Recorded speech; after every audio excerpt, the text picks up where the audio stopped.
last minute scooch around. Yeah, I think we're good. I think we're good. All right. Good morning. Good morning. How you doing? I'm doing well. I'm Amanda. And I'm Peggy. And you're watching the Junction Fiber Mill Millcast. Yeah. And we are pre-recording this episode because I'm on vacation. You're on a vacation. I can't wait. Hope you're having a great time. Yeah, I can't wait to tell you all about it. Yeah. So we're pre-recording, but we are, if we push ourselves into the future, we are excited for you to go. Yes. Yeah. Days away from the Maryland Sheep and Wool Festival down in West Friendship, Maryland. It's a great festival. We went for the first time last year and can't wait to go back again. If you haven't been and you're anywhere near the Maryland festival. Or not, we drive. It's a bit of a drive. But they have this amazing sheep to shawl event that literally you're seeing a sheep getting shorn, and it's a contest, extra points for costumes. It's really... It's cool. Yeah, last year they had, was it girls in like poodle skirts and stuff? Oh yeah. They were like the pink ladies, and they were all, so they literally take the raw wool and they're carding it, they're spinning it, they're weaving it. It's super impressive. It's a competition, and it's just a lot of fun. And not all festivals have it. Maryland does. I don't know if New York still does, but I don't know any other festival that we go to that does that, and I'm not sure that New York does. We each got to sneak away because we brought someone from our team there too, and we got to sneak away and check that out. So that was fun, and I'm not going this year because we have a wacky week. We kind of had to divide things up. Totally. Because so we have Maryland, and then you're flying to Chicago to do a wholesale event. A wholesale event. It's called the H&H America at the Stevens Convention Center in Rosemont, Illinois. And I look forward to meeting a lot of our local yarn shop owners there. And then the next weekend, I'm packing up the van and heading to the New Hampshire Sheep and Wool Festival over in Deerfield, New Hampshire. So lots of places to find us in the next 2 weeks or so. But yeah, it should, hope we've got a well-executable plan. I'm what could possibly go wrong? Ditching us for a couple weeks before that, but that's okay. That's all right. Yeah. I have to say something. I'm very self-conscious. Okay. As we talk, I'm grabbing this out. Not wear a turtleneck. Okay, and I was getting dressed this morning, and my neck is showing, and I'm. You look great. Yeah, that's what it is. I was like, something is different about today. It was warm and sunny yesterday, and I was standing in my closet going, "What am I going to wear?" And I always try to wear a wool sweater, and I was like going, "I think it might get warm again today." So I'm wearing an LL Bean. I'm short, and my arms are short, so it's a petite LL Bean flannel, not flannel. What do you call this? Oh, it's like what is that called? Like a brushed... Yeah, but it's called well, anyway, like a flannel shirt. Yeah. Yeah, and you're wearing... Oh, I am wearing the... What do you call this pattern? Honeycomb. The honeycomb monster. Yeah. Do you want to give the story? I think you should. It's kind of funny. Oh gosh, this was knit years and years ago, way before the mill. This is Savage Heart Farm. This is Savage Heart Farm. Wool. I hand dyed it, and a woman came. I got to show up for the full effect. I'm gonna put this knitting down. This woman came, and I feel like you have to almost you got to shimmy. Yeah, there you go. Shimmy, shimmy, Cocoa Pop. It feels like there's this one music video that's I don't know, I can't even describe it, but it's just got these giant blobs dancing. Yeah. I feel like that in the sweater, but I have to own it. But it is a warm sweater, and it's got a lot of wool. No. That's it's not warm because of the honeycomb. Honeycomb, lest you be confused, you can throw a whole lot of wool on, but still have a breeze in the sweater. Because of the honeycomb. The honeycomb is like wearing a mesh. Yeah, and because there's so much crimp in the fiber, it really pops up. Yeah. So a woman commissioned this sweater. From your farmer's market booth or whatever. That's how she found you. I showed her the pattern. She goes, yeah. Well, didn't she have the idea? She was like, I want a honeycomb all over. I don't just want it in and I found the pattern that had it, and she said great, and I commissioned somebody to knit it, which is not inexpensive. Right. And I called her up. I said it's all ready, and she looked and she goes, I would never wear that. I was like, but it was. And lessons were learned that day. Yeah, damn straight lessons were learned. There was a lot of dollars involved, and when she goes, I would never wear that. I'm like going, I'm never doing this again. Honestly, I feel like that experience somewhat informed our decision for our custom processing business to not do dye work for people. That's a fair point. Yeah. This is like you executed her exact vision, but you never Yeah, and know one how things are person's going to teal turn is out. another person's mud. Yeah, you're so dying. Yeah. So it's like, but then you had to take responsibility for owning the sweater, and you tried to sell it for like a season and a half. Yeah, and eventually you're like, Amanda, you can have it. You like it, you you're can tall, have it. You're tall, you can get away with it. Yeah, it's yours. So anyways, I never wore it until like it had been sitting around the mill for a while, and I started to wear it, and I was like, you know what? 2020, what year are we in? 2025 really seems like this is the year for a loud, not even that warm, and you're wearing sweater. red glasses, so it they kind of clash exactly perfectly. Yeah. Anyway, so that's what I'm wearing. It's a bobble custom out of a Savage Heart Farm yarn. Which and you're making progress, I see, as you kind knit. of, yeah. I'm at the exciting point of running out of one skein, but don't worry, folks. You got another. She's got another one, and it's already caked, ready to go. Nice. Yeah, like I said, I need to measure it at some point. This is it's taken me a year to knit this vest. This is the Stockholm slip-over V-neck, petite knit, and you're almost there. Yeah, it'll be just in time for summer to be. There you go. I was going to say, speaking of red, what I was knitting my son-in-law's sweater out of the same material. I haven't finished, but I got sidetracked. Because I don't know if you guys are the same, but when one of your kids asks for a favor, if you can, you do. Oh, yes. Right? This is how Cody ended up building Maeve a marionette for Christmas, because she took a little smidge of interest in his marionette. Yeah, and therefore made him one. So my daughter Loretta, I had knitted her a while ago some felted mittens, and I think she said she either loaned them to somebody and never got them back. Long story short, she sent me a text saying, could you please knit me another pair of felted mittens? How do you say no? So I had to set my son-in-law's sweater aside, and I knit them up. And you're going to see the before and after. This is before they've been felted. They're in red, basically the same red as your sweater. And then I felted them by just putting them in the washing machine a couple of times. And they are so cozy warm. If you've never felted before, first of all, it's really easy. Usually what you're knitting goes by really quickly. And one thing I will say, and I had forgotten until I did this again, the yarn that I used was actually a Jacob. And Jacob isn't like this. This is Jacob, but yours was actually woolen spun, right? Because you had it done at Green Mountain. Yes, it was done at Green Mountain a long, long time ago, but I still had plenty of it left over from my felted hat days. Yep. But what I had forgotten is if you have a fiber that's not super soft, and Jacob isn't super soft to the touch. It's nice and it's rugged, but it's not soft. But when you felt it, it becomes unbelievably soft. And just with the woolen versus, I feel like woolen is just easier to felt too, because it already has a lot of that. So the fibers are still going every which way, and it's got the air. That's an interesting point. I actually think this feels. This does not feel soft to me. It feels rugged, but it's not that scratchy. But no, these mittens were like. Right, but I think that's probably bunny. because it felt like a bunny. I don't know. Yeah. I don't know if you're it's saying after it's felted. Yeah, after it felted, it softened up big time. What I would say is that if you had knit this on 10.5s, you'd have plenty of room to felt it down, and I would say it would also soften up. That's my no doubt.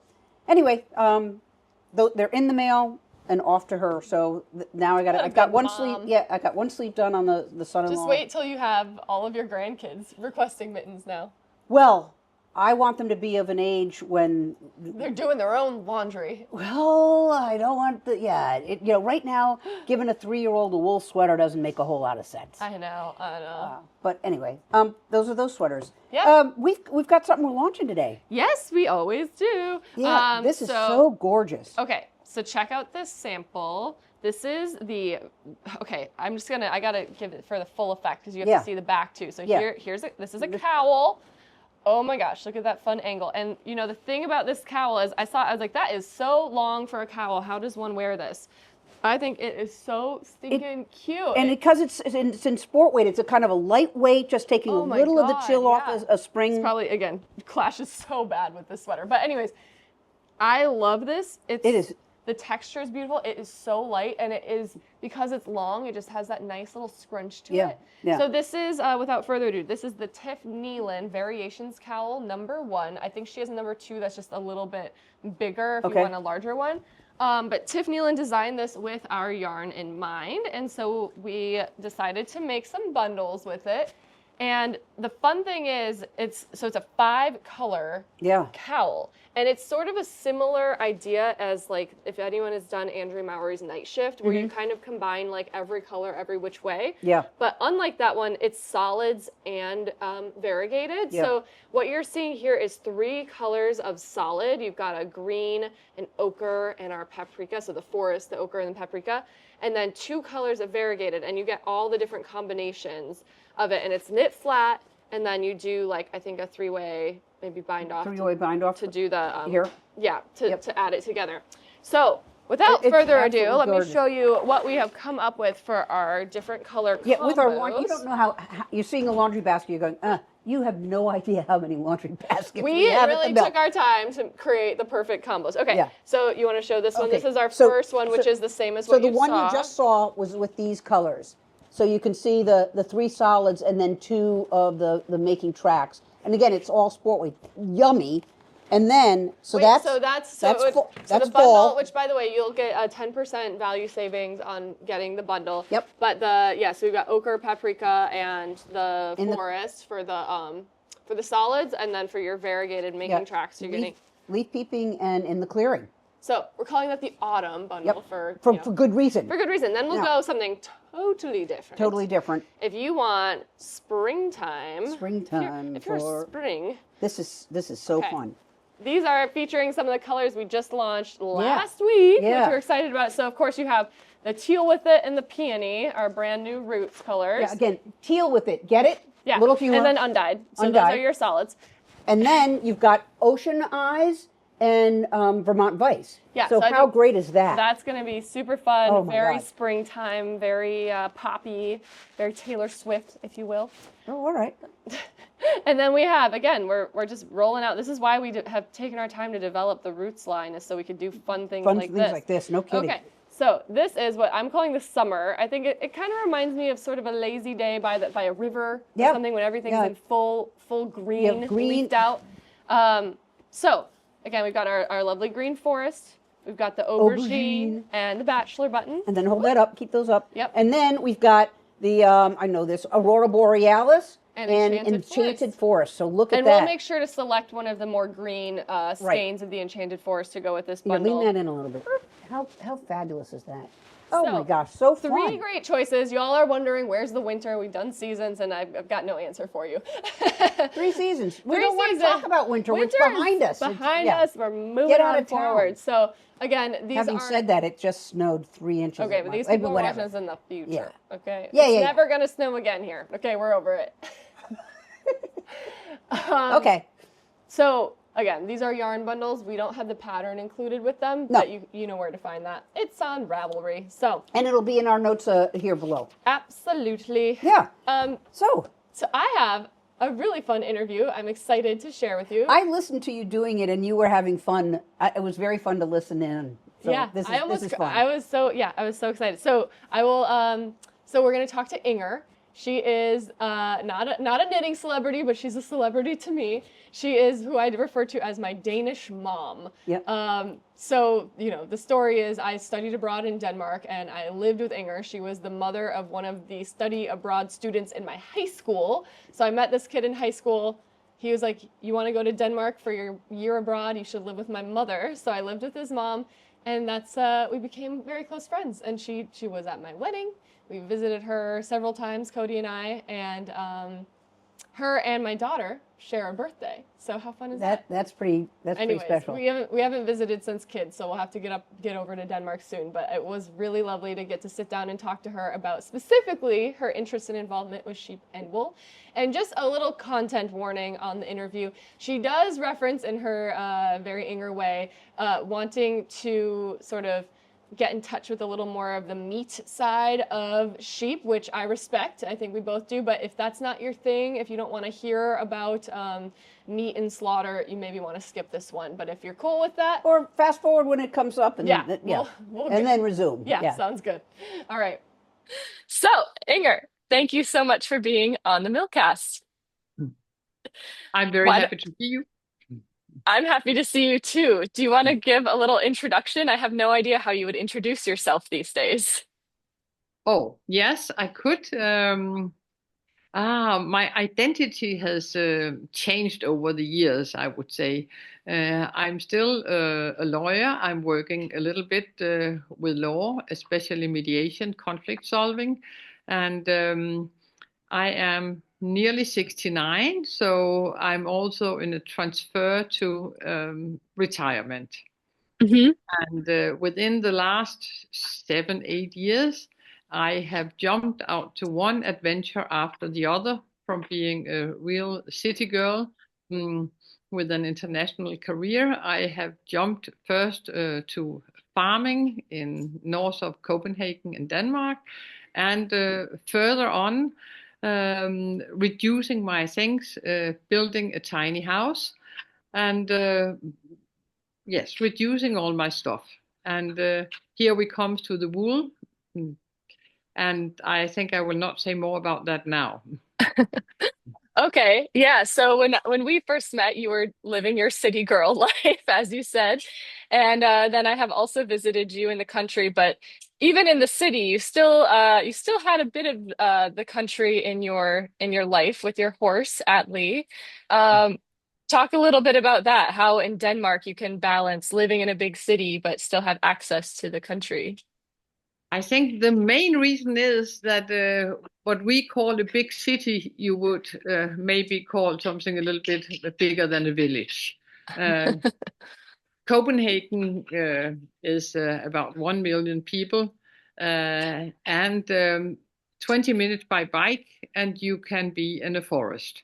So I have succeeded to have a horse, my beloved friend Atlee, who died last year, 28 years old, and he was living outside, 20 minutes outside Copenhagen, so I could bike to him before my job. Then I could go to job, remember to wash my hands, and nearly look like an office girl.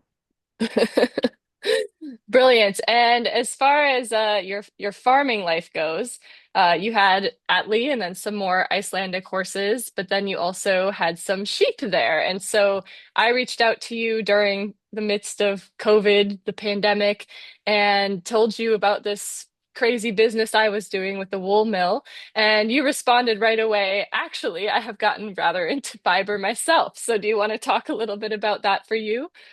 Yes, it started with the horses. When I went to the countryside, I met some people with other Icelandic horses, and they said, "Well, people with Icelandic horses, they cannot count." And right they were, because I moved out of town with one horse, and all of a sudden there was three in the stable. And the tree one got friends with the sheep on the other side of the fence. And we were in the COVID time, and I was thinking, I want to be able to kill a sheep and to eat it. And I want to overcome that if I know an animal, I cannot eat it. So, Okay. so I killed my first sheep in 2018, and Okay. then I decided to use the skin. So I can show you Please. skin, and this is very, very much handmade. Okay. And actually, what we do with it is that we put it in salt and in a little bit chemical product, alum. I Hmm. don't know if you have that. And And alum, maybe? I'll have to look that alum, up. yeah, yes. And there it stays some weeks. And And you're putting the salt on the skin side of it? first you have it. First you have salt on the skin side, and that you can have months. As long as you take care, it will not rotten. And then you Okay. put it in water, more salt and alum, and there you stir it Okay. every day. And Okay. when you have done that, it's still filled with old shit, dirt, whatever, and Uh-huh. it stinks. Yeah, I was gonna And then say, you it doesn't start. sound very nice to live next to. No. And then I will show you the backside, because normally you have, at least here, you have them industrially done, and you will Hmm. have a lot of chemicals. There are no chemicals here. It's pure handwork, and you simply take it. Now this skin is 6 years old or something. It has been on the floor or in garden chairs, and I think I have succeeded very well to make it nicely at the backside. Hmm. It is a work which is very, very hard for elderly people. Actually, after such a skin, it takes me maybe 2 weeks where you are scraping it. Huh. And here we come to many, many years ago. I worked in Greenland, and I was taught how to take the skin of a seal. And This for is a that, story I've never heard. yes, but for that you have a special tool called an ulo. Okay. And this ulo, I had one as a souvenir, and I found out that it was perfect for the sheepskin. It didn't make it less hard, but it worked. Okay. So, and I also have a very, very thick one, which is now for the garden. And I would say I have also succeeded with the backside here. Hmm. It's very soft. You can see you can fold it, because Yes. if you want to have it stiff, you have to stretch it and keep it in a frame. I Yeah. never want mine to be stiff. And I have killed a lot of sheep. I have eaten Here we them, would say slaughtered them, but yeah. but I think it is killing. Uh-huh. Let's So not what make it more romantic? no. So, and after that, I was thinking, now I cannot work with the skin anymore. It's too hard, and Hmm. it is also limited how many skin you need. And when you can see your friends will say you would probably have a skin for your birthday, maybe you should stop. Uh-huh. So I decided that I would use the wool. Okay. And actually, a nice lady in my surrounding, she gave me a traditional spinning wheel. I never became good friends with the spinning wheel. But I met on a kind of exhibition for Vikings or something, one who said, but you don't need this spinning wheel. You simply take a spinner. You call it a spinner? A spindle. Yep. A I think it's spindle. I think it's a spindle, but yeah, a drop spindle. That's what we would call A that. drop spindle, yes. And you can get that at the internet for a fortune. You can also find an old chair, cut one leg of it, and then you can put a screw in it, Yep, a hook. Yep. a hook, yes, and then you have your spindle. Is that what you did here? You found an old That was chair? what I did here. Uh-huh. So, and then you can, I have seen pictures where women were walking around with it. Hmm. So this one has also been in my pocket. And in the other pocket, I would have some very rough wool. Uh-huh. And then you simply take a piece, and then you stretch it a little bit. Now this is the leftover. So you stretch it and you do like this. And then in the end, you put it on what you have here. All in hand. Hmm. And then you can of course switch colors. So I didn't have, as I had slaughtered, as you say, the white one. Yeah. There's only one more white, and all of a sudden we were out of white sheep. Uh-huh. Then you have to, I think you would also have a lot of exchange economy within the sector. Yeah. So I had to get some white from other places. And Okay. I have never, what I would like to do in my next life was to start to color. To do like dyeing. Yes, that I never did. You can see I have put my Icelandic, this is the wool that I make. The colors are not from me. Okay. Nice. But you knit that and you Yes. spun most of it. Yes. Wonderful. So, but I have also realized very fast that I stick to children's clothes. They're smaller. Yes, they are much smaller because it takes a hell of a time. Yes, it does. There's no economy in doing the hand spinning, not at all. But No. you get in touch with many interesting people. I never learned to use the spinning wheel, and I delivered it back. Okay. I have made lots of. I sent you some pictures. Lots of small, very rustic. Would you say that? Very rustic. Yep. Yes, rustic, small sweaters. And when you do not treat the wool more than I do, they are waterproof. You still have all And the lanolin and the grease in there. yes. So and you don't even need to put lotion on your skin afterwards because it all goes in.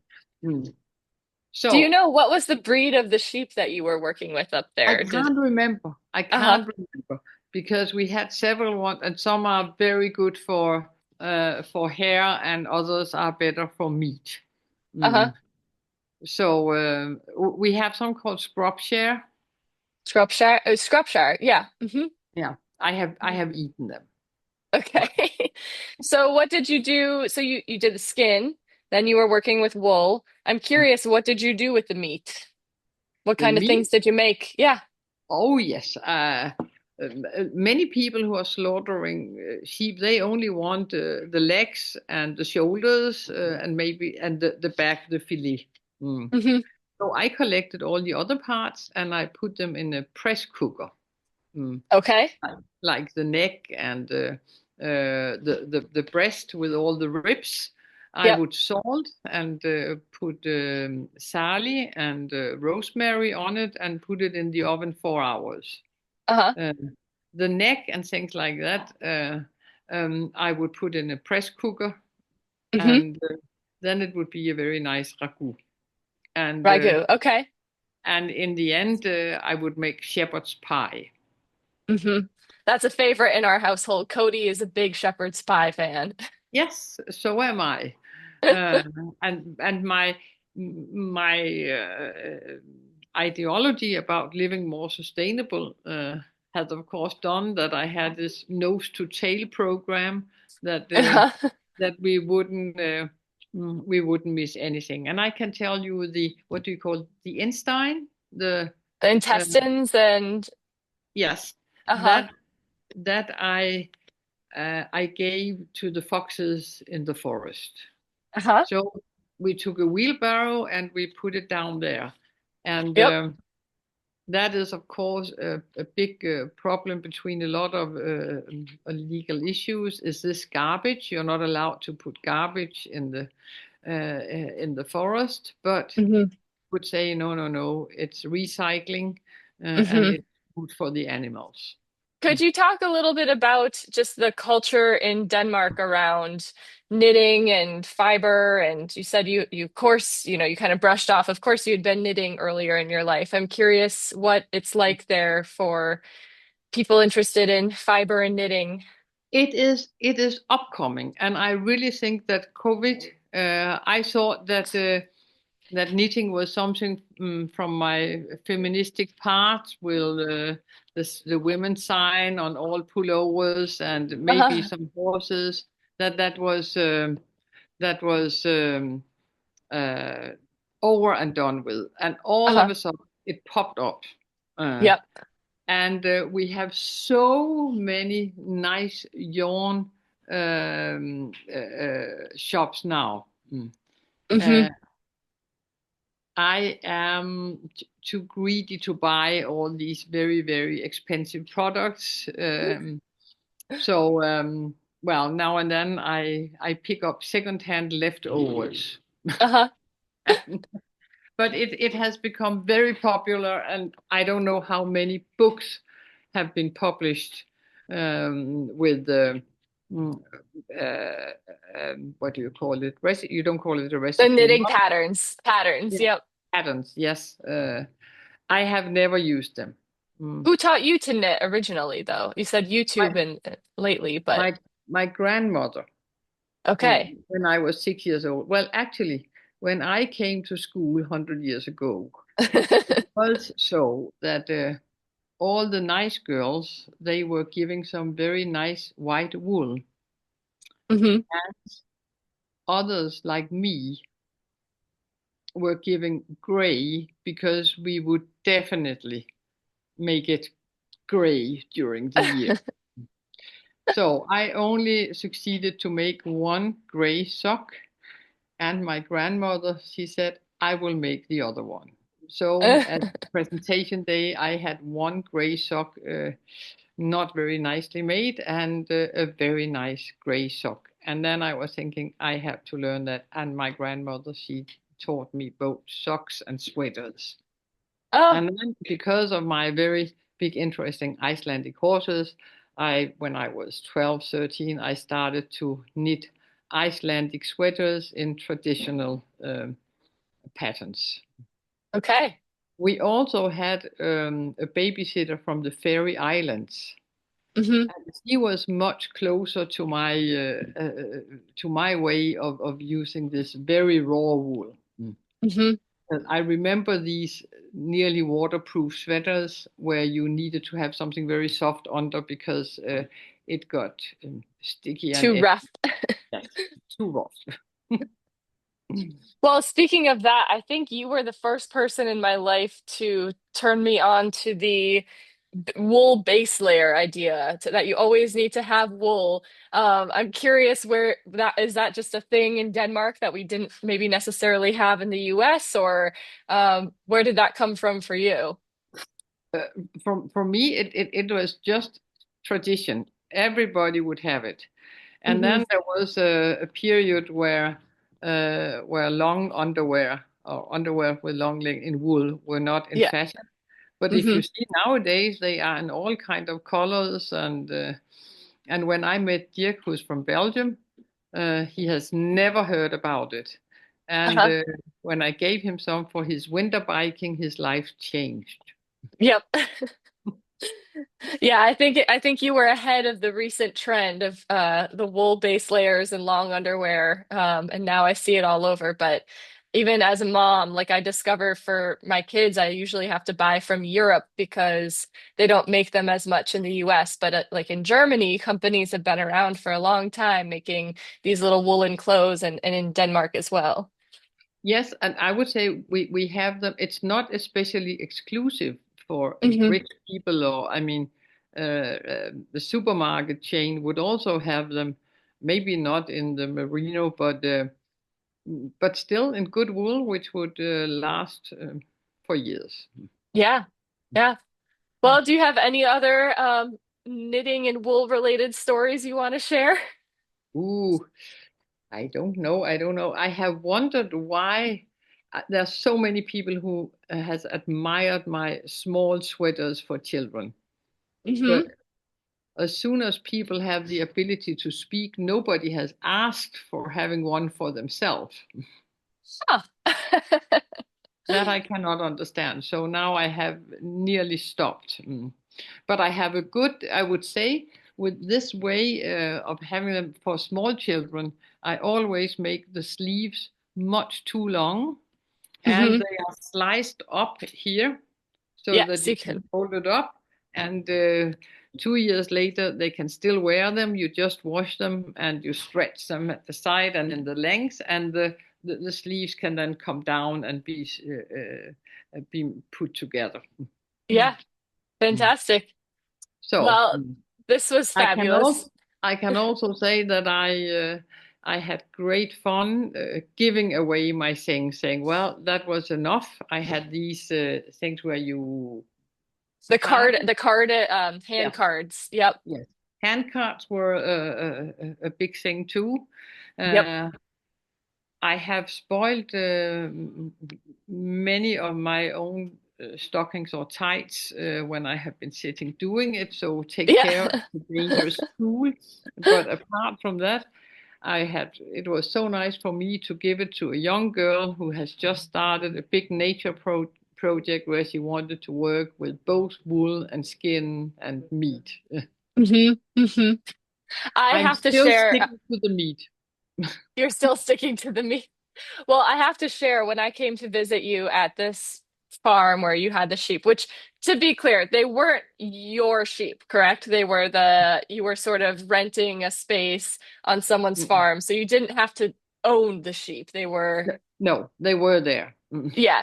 But when I came to visit, I happened to be there for slaughter, and it was so different from what happens in Vermont. But the biggest difference was that the slaughter arrived by bicycle.